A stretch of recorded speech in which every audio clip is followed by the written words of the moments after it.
자, 이제 조서총론 네 번째 테마, 우리 면세점하고 소익부 징수부터 살펴보죠. 자, 네 번째, 자, 면세점, 소익부 징수, 파란 펜으로 밑줄 쫙 하시고요. 하나의 어떤 보기 정도 나오지 단독 문제로 출제되는 테마는 아니에요. 자, 그러면 먼저 기본적인 개념을 한번 봅시다. 자, 우리가 산출세액은 어떻게 구한다고 그랬죠? 과세표준 곱하기 세율 하면은 산출세액이 나온다고 그랬죠? 자, 근데 밑에 화살표를 보세요. 그런데 이 과세표준이 너무 작은 거야. 그렇죠? 너무 작은 거야. 먹을 게 없는 거죠. 그러니까 치어는 뭐예요? 이게 벌이잖아요. 그죠? 살려주잖아요. 그렇듯이 이 과세표준이 너무 작아가지고 부과를 해야 되는데 부과하지 않는 거야. 아예 이걸 갖다가 이제 포기해버리는 거야. 요걸 포기하는 거, 그게 뭐라고요? 그게 면세점이라고요. 오케이? 면세점이라고요.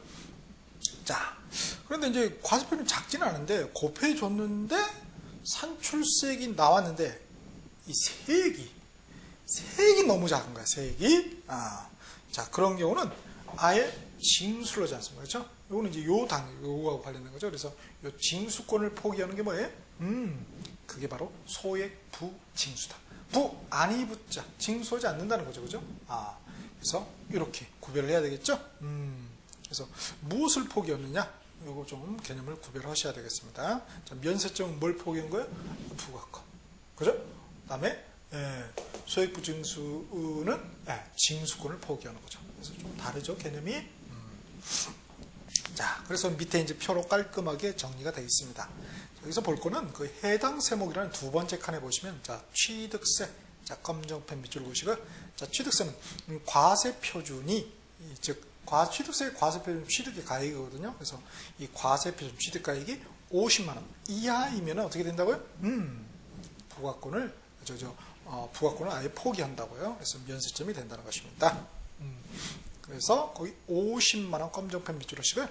그 다음에 우리 소득세는 매 건당, 하나의 어떤 건당 1만원 이하면은 역시 면세점이 되겠습니다. 자, 소득세 검정펜 밑줄, 1만원 검정펜 밑줄. 자, 소익부 징수는 보니까 재산세하고 지역자원시설세네요. 자, 검정펜 밑줄, 재산세, 지역자원시설세 검정펜 밑줄 하시고. 자, 이거 좀 어렵네요. 무엇이 2,000원 미만인가요? 자, 2,000원 검정펜 하시고. 어려운 것은 면세점은 기준 취득세의 경우 과세 표준이었잖아요. 근데 지금 요거는 뭐예요? 산출세액이죠. 포인트 다르죠? 그렇죠. 왜 그래요? 이 과세 표준은 뭐예요? 부가와 관련된 거예요. 부가. 그렇죠? 그러니까 부가권을 포기한 면세점과 관련이 될 수밖에 없겠고, 이 산출세액은 뭐예요? 징수권하고 관련, 징수하고 그렇죠? 그래서 소액부 징수세는 산출세액이 이렇게 해야지 과세 표준이 그러면 안 되겠죠? 서로 뒤바꾸면 틀리겠습니다. 또 어려운 게 이제 2,000원 이하가 아니라 미만 2,000원을 걷겠다는 것입니다. 그렇죠. 됐잖아요. 자, 이렇게. 자, 그런데 기타에 보니까 등록면에서는 뭐야? 이런 제도, 이 두 가지 제도가 없다는 것이에요. 그래서 등록면에서는 우리가 수수료적 성격이 출세다 이런 표현을 씁니다. 세계적으로 이 등록면에서를 갖다가 세금으로 정해놓고 있는 나라가 몇 나라 없다고 그래요. 그 중에 한 나라가 이제 우리나라죠. 그래서 다른 데는 어떤 수수료로 이렇게 하는 것이지 세금으로 부과하지 않는다고 합니다. 그래서 우리 등록면에서 보면 그런 말이 나와 있어요. 등록면에세 한번 뒤로 펴보실까요?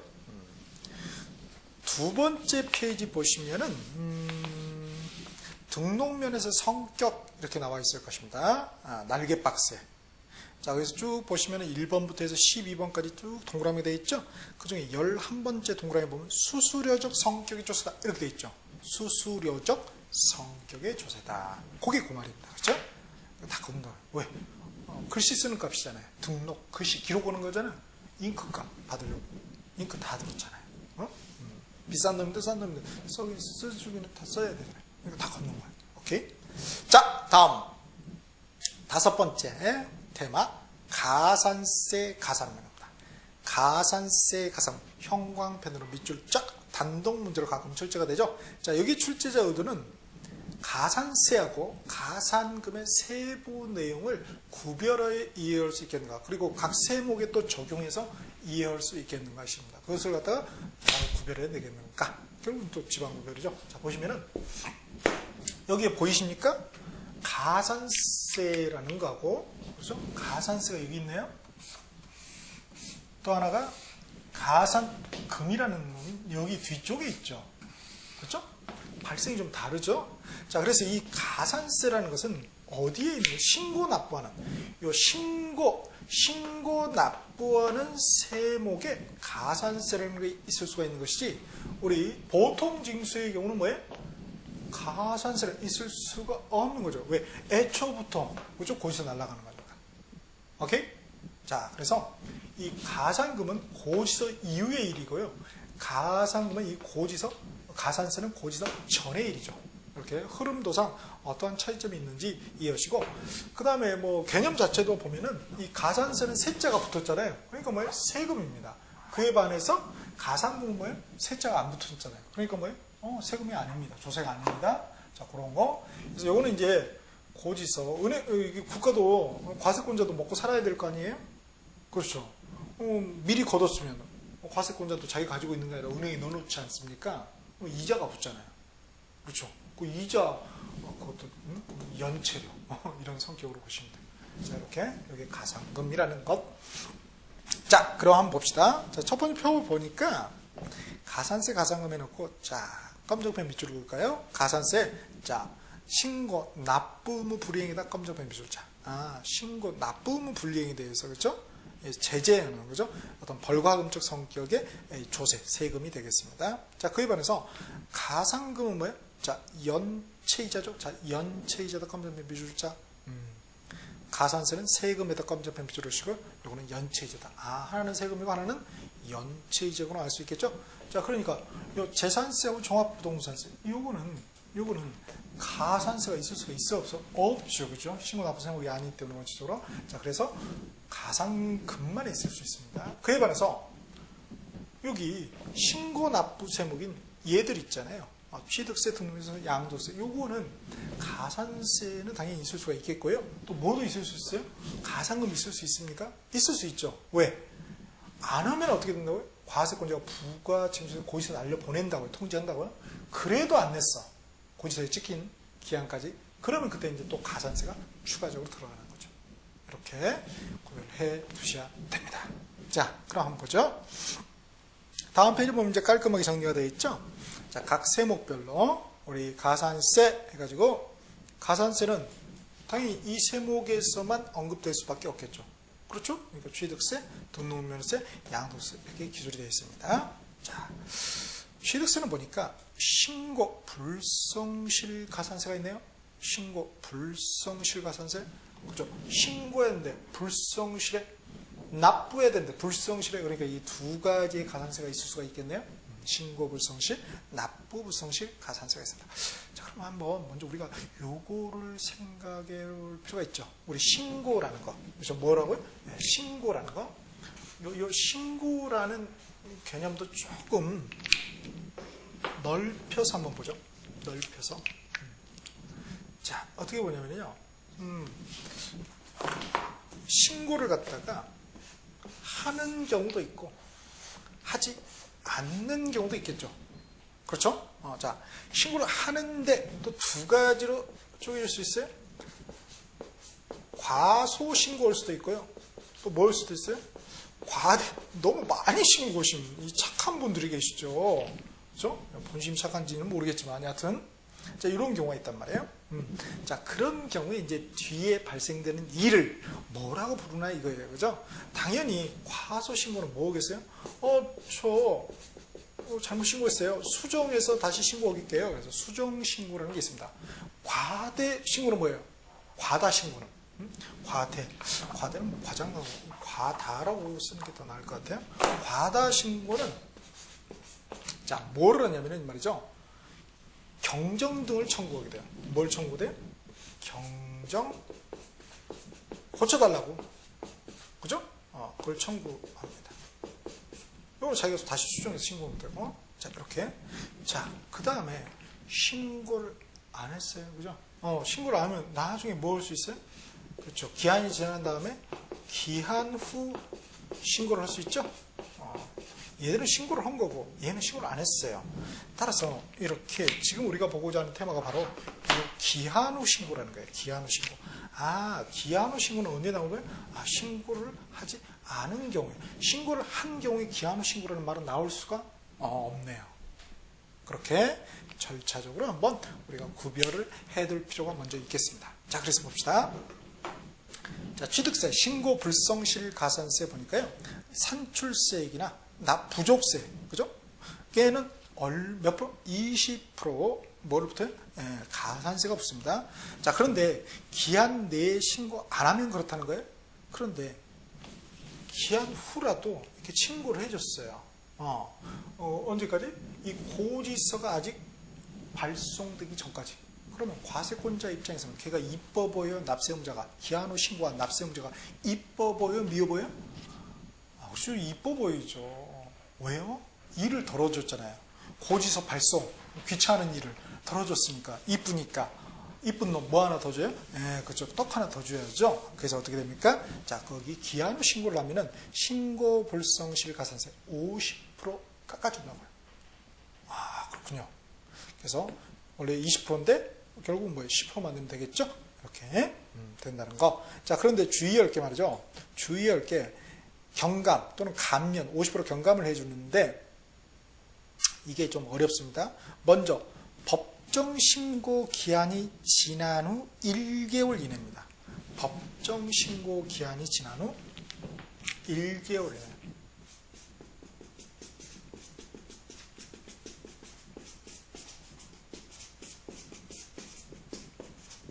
몇 개월이요? 1개월 이내입니다. 취득세 60일에 신고 납부해야 되잖아요. 그렇죠? 이 법정 신고 기한이란 말이에요. 그것이 지난 후 1개월 내는 해야지, 기한 후 신고를 해야지 이 50% 감면을 해주지. 그렇지 않으면 뭐예요? 기한 후 신고해도 그대로 물리겠다는 것입니다. 오케이? 자, 그런 거 주의하시고요. 그 다음에 이번에 좀 개정된 사항이 있는데 이 50% 경감, 감면이 있는데 취득세의 경우는 기한 후 신고도 하고 또 납부도 해야지만이 이 감면을 해줘요. 뭐의 경우에? 취득세의 경우. 지방세. 그런데 우리 소득세 있잖아요. 우리 양도세. 소득세의 경우는 어떻게 돼? 소득세의 경우는 기한 후 신고 역시 있겠죠? 자, 그 경우는 기한 후 신고만 제때 하면은 이 납부를 하지 않아도 감면을 해줍니다. 요게 이번에 개정된 내용이에요. 그러니까 이거 알아두셔야 되겠죠? 다릅니다. 자, 그런데 우리 논리적으로 뭐가 맞습니까? 기한 후 신고라는 것은 신고를 기한 후에 하기만 한다면은 감면해 준다는 거잖아요. 그렇죠? 기한 후 신고 제도입니까? 기한 후 신고 납부 제도입니까? 기한 후 신고 제도거든요. 그러면은 뭐가 맞아요? 소득세 논리가 맞단 말이에요. 그래서 옛날에 소득세도 어떻게 됐어요? 납부까지 해야지 감면을 해준다. 기한 후 신고 이렇게 했는데 이번에 개정이 됐어요. 근데 지방세는 아직도 잠자고 계시죠? 언젠가 개정이 될 거예요. 그러나 우리 시험에서는 얕은 어떻게 돼요? 우리 시험에는 얕은 이렇게 납부를 하는 것까지 해야지만이 감면을 해주냐, 아니면은 납부를 하지 않아도 기한 후 신고만 제때 하면은 감면을 해주냐, 요 두 개 차이점 명확하게 구별을 해 두셔야 되겠습니다. 아시겠죠? 그거 오른쪽이든 왼쪽이든 날개 박스가 있겠죠? 거기다가 한번 정리를 해 두실 필요가 있을 것 같아요. 오케이? 포즈 버튼 누르시고. 빨리 정리하시네요. 오케이. 자, 그렇게 우리 한번 정리를 해둘 필요가 있겠습니다. 자, 여기서 이렇게 됐다는 거. 그 다음에 이제 납부불성실 가산세 한번 볼 거예요. 납부불성실 가산세 보니까 미납세액에다가 곱하기 1수 곱하기 만분의 3. 만분의 3은 뭐예요? 0.03%입니다. 그렇죠? 이렇게 곱해준다.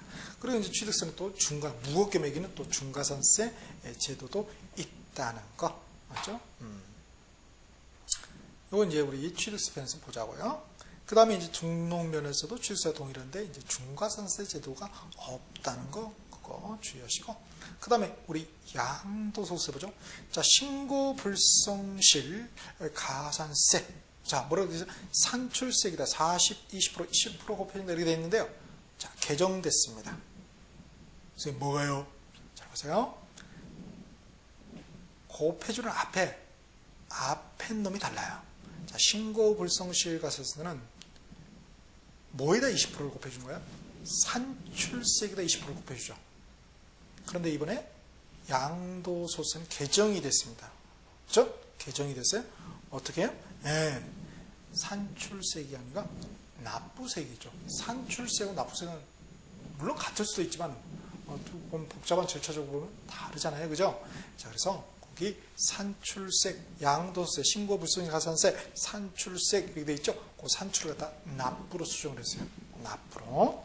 그래서 납부세액에 40%, 20%, 10%를 때릴 수 있다는 거예요. 자, 그래서 요거 납부세액으로 수정을 해주세요. 그리고 자, 고의적은 부정하게, 그죠? 부당하게 이렇게 알면서 일부러 이렇게 신고 의무를 위반한 경우는 40% 때리죠. 그리고 괄호로 하나 써주죠. 자, 괄호로 국제거래의 경우는 60%입니다. 뭐라고요?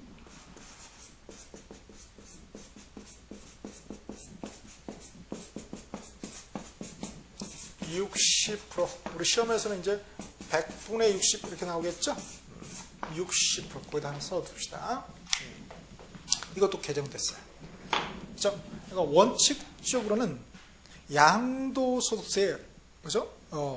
고의적인, 그죠? 부정한 그런 납부, 신고 불성실의 가산세의 경우에는 납부세액에다 40%를 곱해주는데 국제거래예요.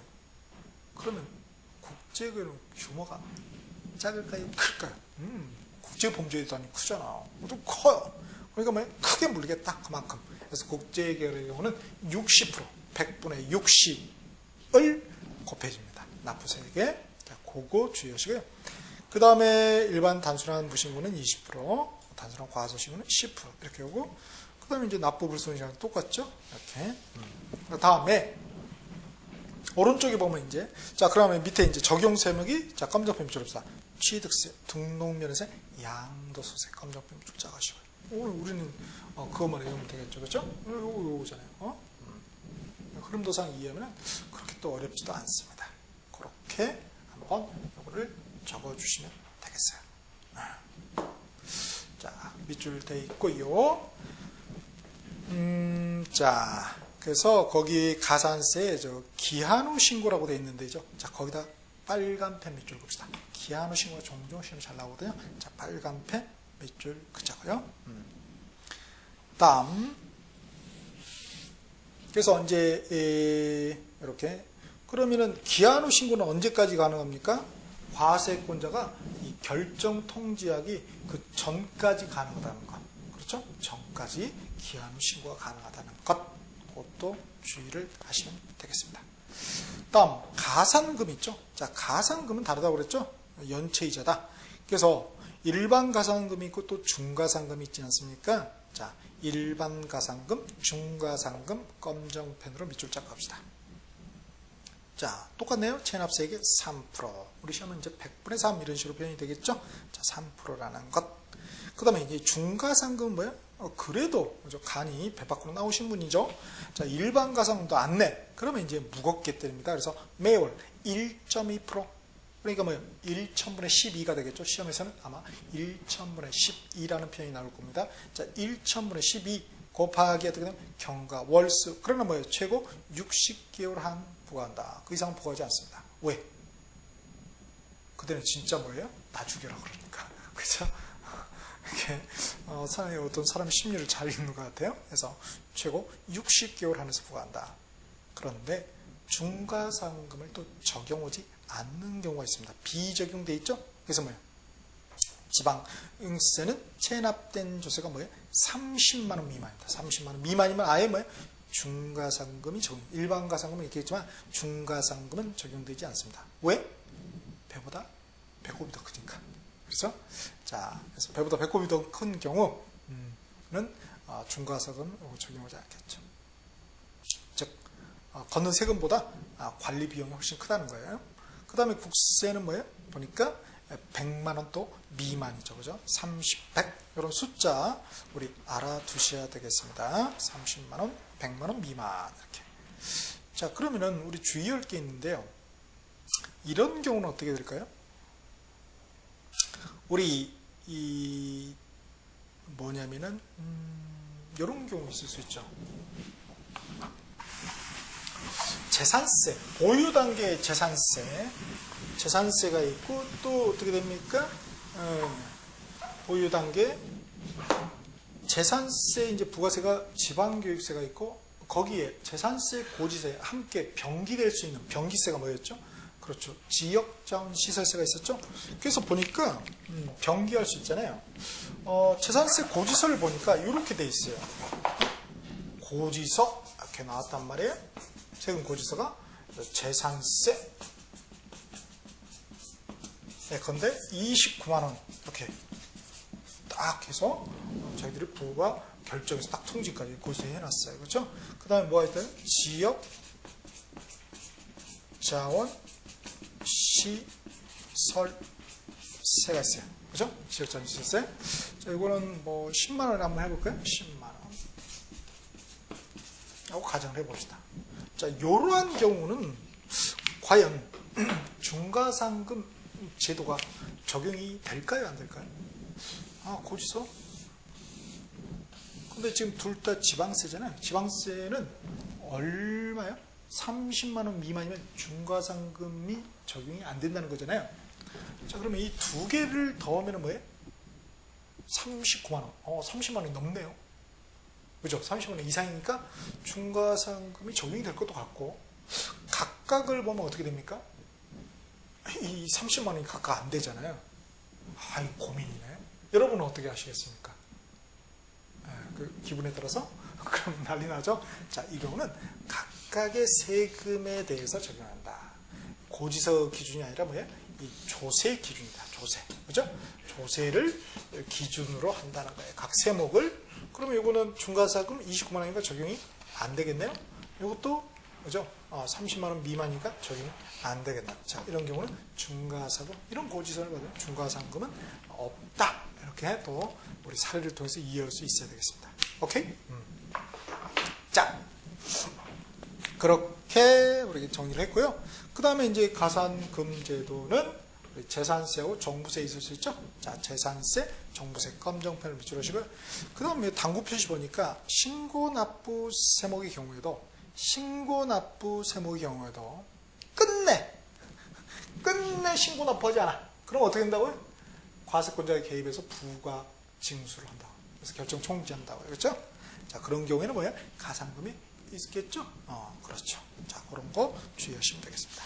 자, 그래서 이 가산세, 가산금 제도 우리 각 세목하고 또 연결해서 우리 이해할 필요가 있겠습니다. 그럼 6번째 출제 테마, 납세의무 3단계입니다. 조세 총론 파트에서 넘버원이죠. 그래서 이 납세의무 3단계. 형광펜으로 밑줄 짝 하시고요. 자, 여기에 출제자도 왼쪽에 날개 박스를 보시면 뭐라고 되어 있어요? 납세의무 성립시기, 특히 성립을 잘 물어봤다고요. 그래서 각 세목별, 조세별로 과연 구별할 수 있겠는가? 결국은 뭐예요? 집안 구별의 문제죠. 집안 구별의 문제입니다. 자, 그게 이제 집중적으로 우리 물어봤다는 거예요. 자, 그럼 봅시다. 납세의무 한번 볼까요? 납세의무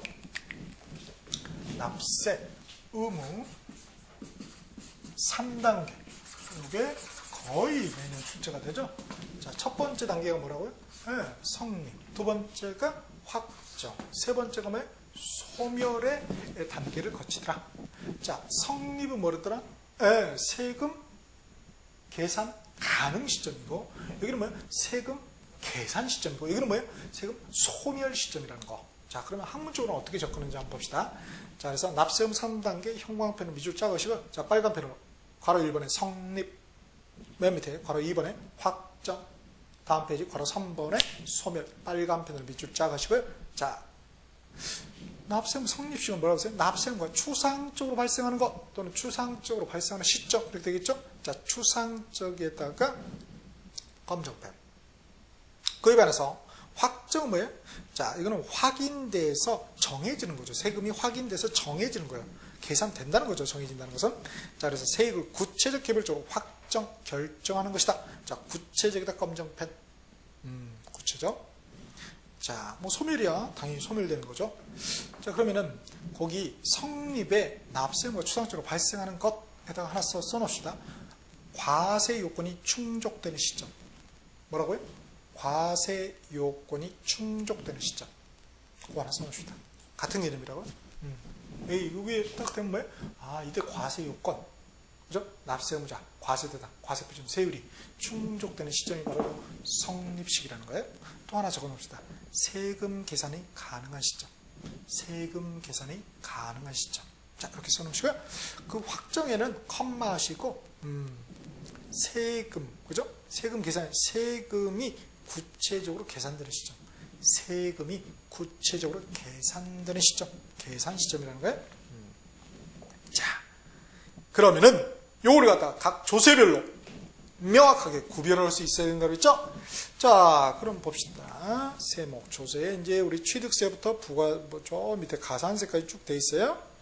자, 취득세부터 해서 가산세까지는 파란 펜으로 밑줄 쫙 하시고, 대신에 상속세, 증여세, 법인세, 부가세, 인지세, 이거는 빼버립시다. 우리 세목 아니잖아요. 물어볼 수가 없는 거예요. 왜? 아니, 그거 안 된다고 그러니까 왜 그런 세목을 내나요? 아, 우리 수험생들 파워가 대단하죠. 그래서 출제자들이 감히 내지를 못하세요. 그러니까 그거는 파란펜 밑줄 하지 마시고 나머지, 그죠? 취득세, 등록면허세, 재산세, 지역자원시설세, 종합부동산세, 소득세, 부가세, 가산세까지만 파란펜을 밑줄 쫙 갑시다. 자, 한번 갈까요? 취득세는 세금 계산 가능한 시점이 언제예요? 내가 알 수 있는 시점. 그렇죠. 당연히 과세물권 취득시죠. 그죠? 그래서 과세물권 취득시 검정펜으로 밑줄 쫙. 취득시는, 시는 뭐야? 하는 때죠. 그래서 취득시 이코로 해놓고 하는 때, 취득하는 때. 지금은 이제 법 조문이 굉장히 순화해서 잘 표현을 해놓고 있습니다. 그래서 취득하는 때. 자, 하는 때도 써봅시다. 취득시 이코로 취득하는 때. 절대 취득일로부터 뭐 며칠, 선생님 며칠 나온 것 같은데요. 그건 뭐 신고 납부기 아니죠. 그래서 어디 취득세 파트 한번 펴보실까요? 취득세 파트에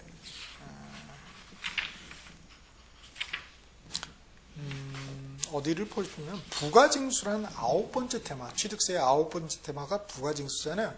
거기에 괄호 3번에 신고납부 있죠. 거기 보니까 취득세 과세물권을 취득한 자는 그 취득한 날부터 60일이네. 상속은, 그죠? 실종은 6개월 이내, 외국에 주소를 넣으면 9개월 이내에 신고납부한다. 이런 거 갖다 여기다 쓰면 틀리다고. 그거는 뭐예요? 신고납부기 아니고, 이거는 뭐예요? 납세금 성립식이라고요. 다르죠? 명확하게 잘 구별하셔야 돼요. 그 다음, 등록면허세를 보죠. 자, 등록면허세 보니까, 우리는 이제 등록분 등록면허세만 보면 되죠. 등록분 등록면허세. 그래서 등기 등록하는 때에다 검정펜을 밑줄자. 등기 등록하는 때. 상속세 증여세는 버리시고요. 그 다음에 재산세하고 지역자원시설세. 이제 특정 부동산에 하나 이렇게 되어 있죠. 뭐가요? 지역자원시설세가. 그래서 특정 부동산에 대해서만 지역자원시설세가 부과가 됩니다. 그래서 검정펜 과세기준이. 과세기준이 며칠인데요? 정해졌죠? 6월 2일. 둘 다 검정펜 하겠습니다. 과세기준일 6월 1일 검정펜으로 밑줄 쫙 해둡시다.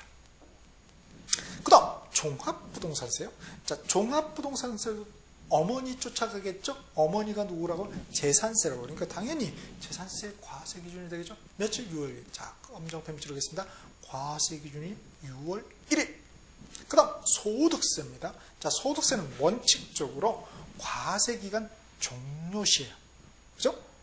종료시 검정펜으로 밑줄 쫙 하시고 끝나는 날이라고 써놓읍시다. 끝나는 때. 법 조문에는 끝나는 때 이렇게 되어 있습니다. 국세 기본법의 내용이거든요, 이게. 근데 어디에 나온다고요? 나온다고, 우리 시험에. 우리 소득세법만 배우는 게 아니에요. 국세기본법도 해야 되는 거예요. 그래서 이렇게 그래서 소득세는 그래서 과세기간 종료시 또는 과세기간 끝나는 때 그 앞에다 써놓읍시다. 원칙이라고. 원칙 땡땡 해가지고 그러면 언제냐? 끝나는 때가 자 깜짝편 밑줄 12월 31일 둘 다 알아두셔야 됩니다. 과세기간이 끝나는 때 12월 31일. 그런데 예외적으로 말이죠. 자 그래서 그 밑에다 예외 써놓으시고요. 예정신고 납부하는 소득세가 있어요. 자 예정신고 납부에다가 검정펜 밑줄을 치고 자 검정펜 밑줄을 했습니다. 양도일이 속하는 달의 말이 자 검정펜 달의 말이 너무 기니까 달의 말일 사실은 뭐예요? 판날의 말일이죠. 판날의 말입니다. 판날의 말일 판달의 그죠? 판달의 말일이에요. 그래서 그거를 갖다 우리 시험에서 어떻게 풀었었나요? 그 과세 표준이 되는 금액이 발생하는 달의 말이 와우 무지기네요. 국세는 어렵게 표현을 냅니다. 그래서 그 달의 말인만 기억을 하자고요. 그러면 이제 감 잡을 수 있겠죠. 법인세, 부가세, 인지세는 버리세요. 우리 시험범위 아니니까. 그 다음에 부가세. 부가세는 뭐예요? 자, 검정펜. 본세, 납세 의무 성립 시에다 검정펜 밑줄자. 본세, 납세 의무가 성립하는 때 부가세, 납세 의무가 성립이 됩니다. 또는 뭐예요? 본세를 또 뭐라고 표현하냐면 과세 표준이 되는 세무. 말이 어렵네요. 과세 표준이 되는 세무.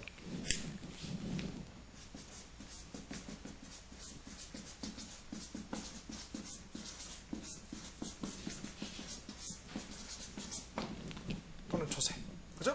과세 표준이 되잖아요. 부가세, 과세 표준이 되는 것들. 그것들의 본세를 이렇게도 표현한다. 본세. 그래서 본세 이코로 해가지고 요거 하나 써줍시다. 과세 표준이 되는 세목. 이렇게 써두시면 좋겠습니다.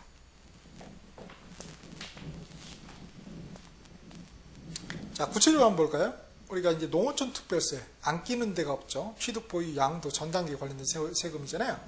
자, 보니까 우리 예컨대 취득세, 납세 의무 성립시 그렇죠? 그러니까 그건 뭐예요? 취득세는 뭐라고?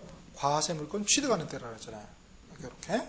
그 다음에 종부세도 그렇게 알아두시면 좋겠고, 그 다음에 재산세, 또 지방교육세도 그렇게 우리 본세, 납세 의무 성립 시기가 뭐다? 얘들 부가세, 납세 의무 성립 시기이기도 하다는 것. 그 다음 가산세, 가산세도 우리 뭐예요? 세금이었잖아요. 자, 가산세, 납세 의무 성립 시기 봅시다. 자, 가산세 파란펜 밑줄을 씌고 검정펜. 가산할 조세의 납세 의무가 성립하는 때, 자, 가산할 조세의 납세 의무가 성립하는 때, 결론 뭐예요? 부가세하고 표현만 다르지 부가세하고 같은 개념이죠. 그리고 그 밑에 있죠. 확정하고 확정 바로 위에 우리 책이 좋은 점이 여백이 많다는 거예요.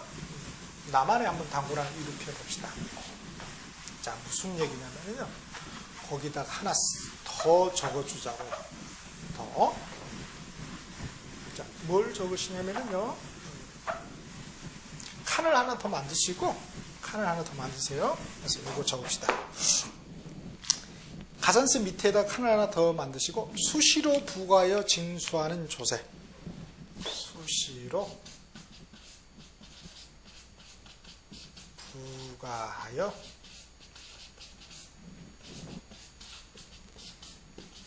징수하는 조세. 자, 수시로 부과하여 징수하는 조세는 수시 부과할 사유가 발생하는 때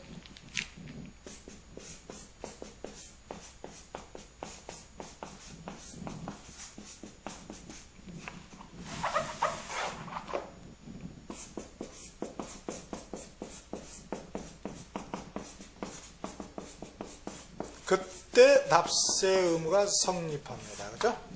수시로 부과하여 징수하는 조세는 뭐라고요? 수시 부과할 사유가 발생하는 때, 그렇죠? 요때 납세 의무가 생긴다. 자, 왜 이런 말이 있었을까요? 왜 이런 경우가 있어요? 그죠? 조세 포탈의 가능성이 높은 경우죠. 평소부터 그죠? 밑보인 사람이죠. 이 사람은 조세 전과자야, 조세 전과 별 5개 이렇게 딱 달고 있는 거예요, 그죠? 조세 전과의 원수야. 자, 이런 사람 믿을 수 있겠어요? 과거는 믿지 못합니다. 그러니까 그때 수시로 다 그냥 부과해 버린다는 거예요. 그죠? 그래서 조세 포탈에 우려가 있는 경우에 이렇게 수시로 부과를 하게 됩니다. 자, 그런 경우에 조세는 뭐예요? 수시 부과할 사유가 발생하는 데다. 예컨대 시험에 이렇게 나올 수 있죠. 수시로 부과하여 징수하는 재산세. 뭐라고요? 수시로 부과하여 징수하는 재산세. 그러면 납세금 성립시효는 언제? 선생님, 그거 방금 했잖아요. 과세 기준일 6월 1일 아니에요? 이렇게 하면 틀려버린다는 거예요. 중요한 말은 말이에요. 바로 앞에 있는 요 말이 요 말. 거기는 재산세라고 그래서 제가 이런 말 안 넣었잖아요. 그죠? 자, 그런 경우는 어떻게 돼요? 자, 이런 경우, 수시 부과할 사유가 발생하는 때지, 절대, 6월 2일, 이렇게 하시면은 아니 되겠습니다. 아시겠죠? 자, 수시로 부과에 징수하는 요 말, 정말 주의하셔야 됩니다. 수험생 입장에서는. 자, 그거까지 우리가 봤고요. 그 다음에, 두 번째 이제, 우리가 성립했으니까 확정시기가 있겠죠? 세금을 구체적으로 계산하는 시점입니다. 자, 보니까 우리 취득세, 등록면에서 소득세 이 친구들은 자, 파란펜 밑줄 하시고요. 확정시기가 자, 파란펜, 검정펜 밑줄 신고시. 뭐라고요? 언제라고? 네, 신고시. 그림 보면 딱 나오잖아요. 확정시기? 신고시. 취득시 아니죠? 신고시. 그래서 흐름도가 굉장히 중요하다는 거예요. 자, 그에 반해서 재산세, 종합부동산세 파란펜을 밑줄 하시고요. 그죠? 자, 요거는 뭐예요? 자, 과세권자 부가시. 자, 부가시에다가 검정펜 밑줄. 언제라고? 부가시. 고치도 달라고 하면 되잖아요. 얘들. 지워버렸네? 재산세, 종부세. 언제라고? 부가시. 그죠? 이렇게. 대응되는 말이잖아요. 신고하고 부가가. 이렇게. 자, 그러면 부가를 또 뭐라고 돼? 결국 결정하는 거잖아요. 그래서 결정하는 때 검정펜을 밑줄자. 이렇게. 자, 그래서 이게 다르다는 거.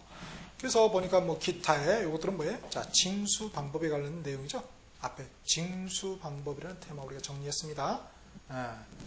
그 바로 밑에 페이지 정리했죠? 그 내용하고 또 연계해서 우리가 볼 수 있죠. 그래서 취득세, 등록면에서 소득세는 뭐예요? 신고 납부하는 그런 세목이잖아요. 그 다음에 여기로 재산세는 보통징수, 종합부동산은 정부 부가가세 제도잖아요. 같은 개념이라고요. 개념적으로는 고지서 날라간다 이거예요. 오케이. 자, 그래서 확정식이 나왔고요. 그 다음 이제 소멸입니다. 자, 납세무가 언젠가는 이제 없어지겠죠. 소멸 보는 거예요. 자, 소멸 빨간 펜 밑으로 하셨죠. 자, 소멸되는 경우 보니까 크게 내면은 소멸됩니다. 실현. 안 내도 소멸되는 경우가 있네요. 그죠. 로또 맞으셨나? 자, 봅시다. 실현에 의해 소멸되는 경우는 뭐야? 납부면. 또 뭐예요? 내가 환급받을 세금이 있어요. 그죠? 아직 이 세금 납부하지 않고. 그럼 뭐 하는 거예요? 상계 처리한다는 거예요. 쌤쌤 한다는 거죠? 이걸 쌤쌤. 그걸 갖다 우리가 충당이라는 표현을 씁니다. 조세에서는. 자, 그래서 납부 충당에다가, 거기에다가 검정펜으로 밑줄하겠습니다. 납부 충당. 그 다음, 납부도 안 했는데 소멸되는 경우가 있더라. 어떤 경우가 있더라? 이미 우리 했어요. 뭐라고요? 부가를 아예 취소할 수도 있죠. 그게 이제 디귿번에. 이거 아예 취소. 없는 걸로 하겠다. 그죠? 그럼 당연히 뭐예요? 납세금도 없는 게 되는 거죠. 그죠? 소멸처럼. 납부한 것처럼. 다음, 거기에 보면 제척기간 만료라고 있죠? 제척기간. 뭐예요? 부가는 했는데, 그죠? 부가를 아직 안 한 거죠. 부가를 안 하면은 뭐예요? 일정 기간이 지나면 그게 뭐예요? 제척기간이라. 그러면 부가권이 소멸돼 버리죠. 그러면 당연히 뭐예요?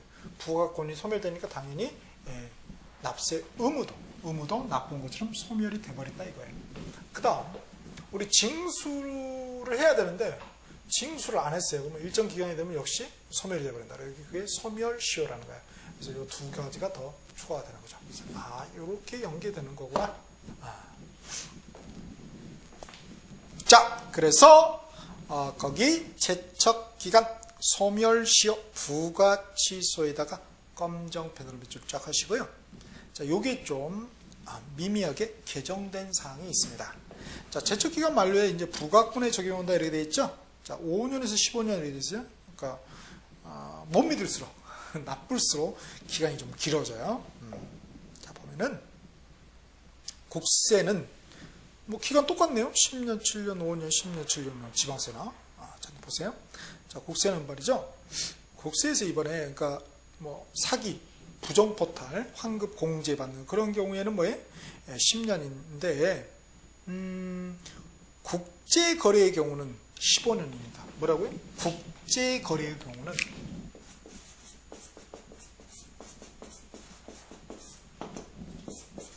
제척기간이 얼마예요? 15년. 여기다 쓸 걸 그랬네요. 제척기간이 15년입니다. 국제거래의 경우는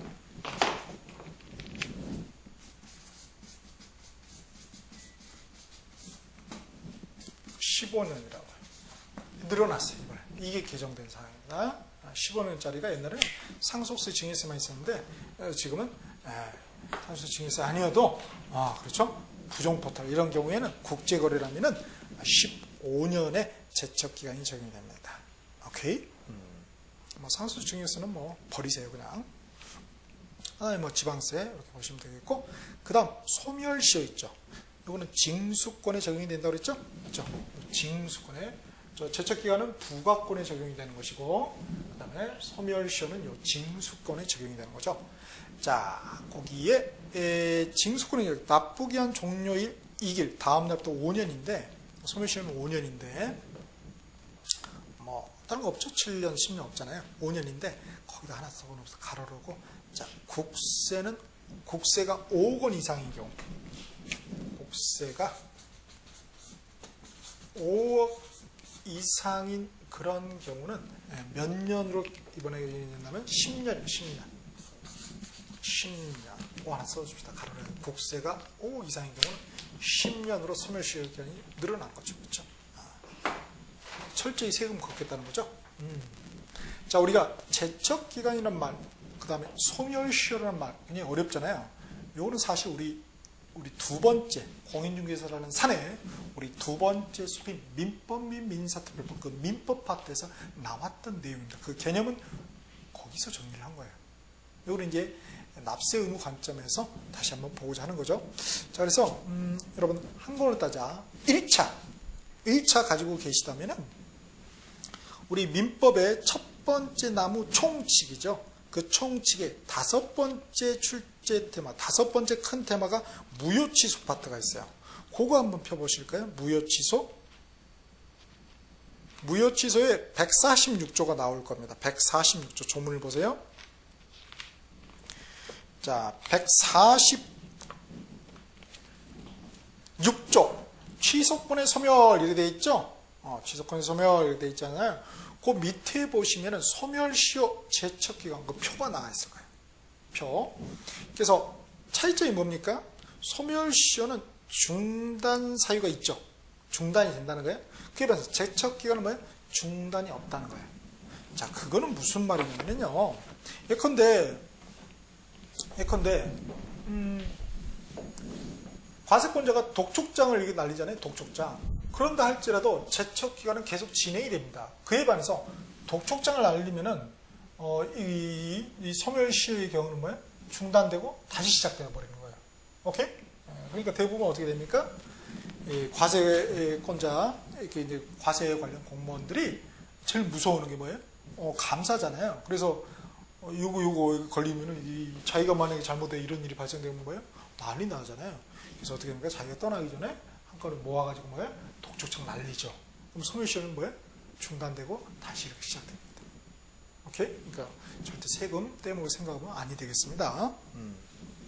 그래서 제척기간은 중단 사유가 없고 우리 소멸시효는 중단 사유가 있다. 언제? 우리 대표적으로 납세 고지하거나 또는 뭐 독촉하거나 압류 이런 거 오면 이제 우리 중단이 된다는 것 상식적으로 좀 알아두시면 좋겠습니다. 그 다음에 이제 부가처분의 취소 또는 그냥 부가의 취소가 소멸 사유인데 부가의 철회, 그렇죠? 철회하고 취소는 다른 개념이에요. 우리 법적으로. 그래서 철회는 고지서가 자꾸 이렇게 반송이 오는 경우 있죠. 주소가 부르면 그때 이제 철회를 하거든요. 취소는 아니라는 거예요. 자, 그런 것들은 소멸 사유가 아니라는 거 주의를 하셔야 되겠습니다. 자, 이렇게 해서 한번 우리가 납세의무 3단계까지 정리를 해 보았습니다.